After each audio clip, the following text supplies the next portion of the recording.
For the Torah resembles a beautiful woman who is hidden in a secluded chamber of her palace and who has a secret lover. When he comes to her, she begins from behind a curtain to speak words in keeping with his understanding until very slowly insight comes to him. Only when he has become familiar with her does she reveal herself to him face to face and speak to him of all her hidden secrets and all her hidden ways, which have been in her heart from the beginning. Such an individual is then called Chatan Torah, a bridegroom of the Torah, to whom she discloses all her secrets, concealing nothing. What do you make of this? The sexual metaphor comes in of bride and bridegroom to say that it has approached the outer limit of intimacy and together. It's more than a sexual metaphor. It's even more than that. He's comparing the Torah to a flirtatious woman. Well, I grew up in Cincinnati, Ohio, actually as part of a very Orthodox family. So my exposure to Judaism was very traditional.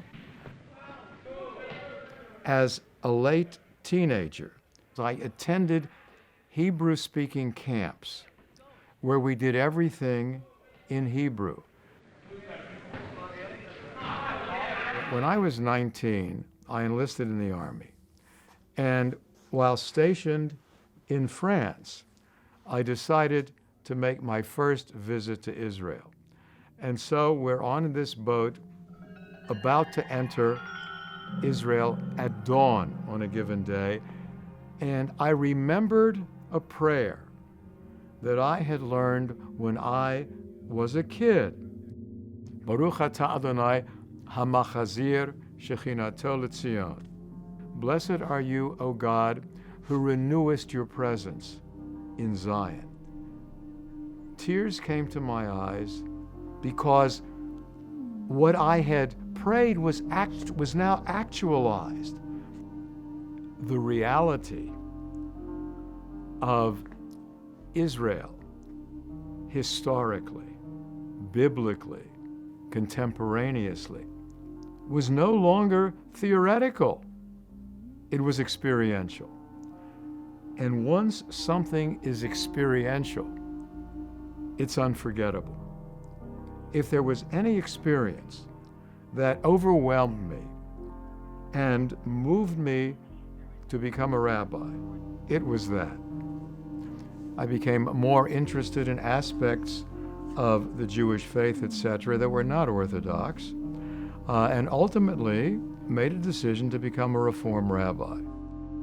Reform engages in the most liberal interpretation of the Jewish tradition, Jewish practice, Jewish rituals, etc. For me, it was the most expressive way of doing what I wanted to do. It was the most open. When I worked for our national reform movement, it was my responsibility to run 2 summer adult study programs.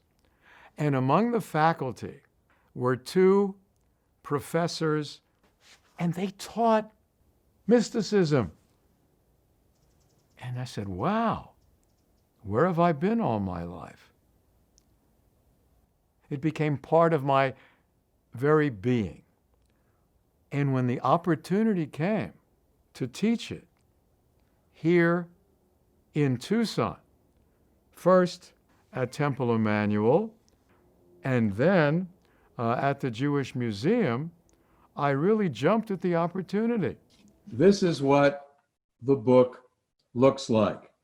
So some of you are panicking right now and saying, oi, does this mean I have to buy this book and figure it all out? A lot of people are under the misapprehension that Kabbalah refers to a book. It does not. The word Kabbalah literally means to accept or to welcome, to become a part of.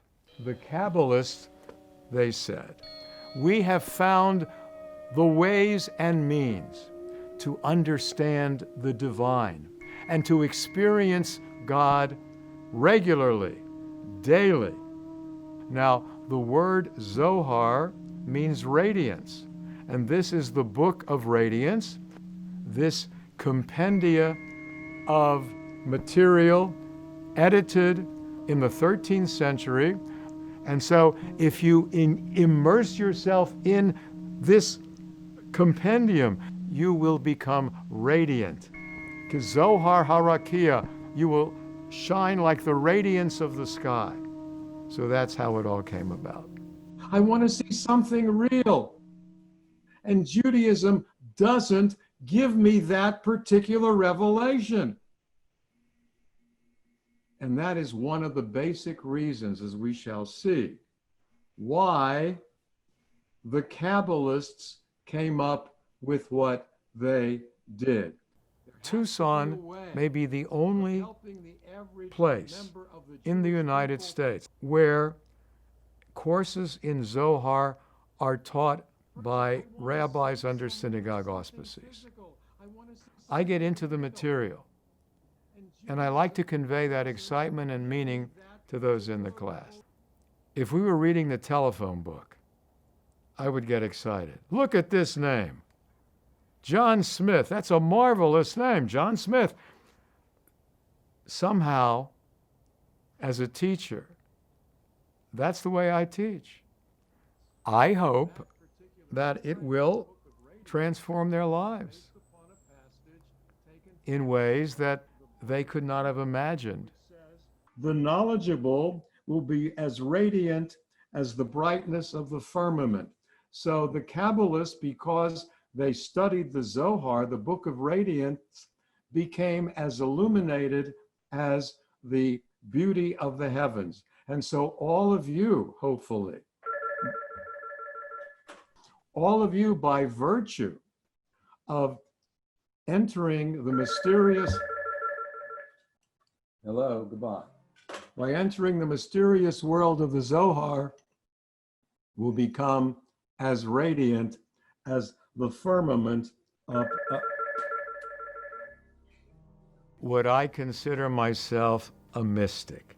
It's an interesting question.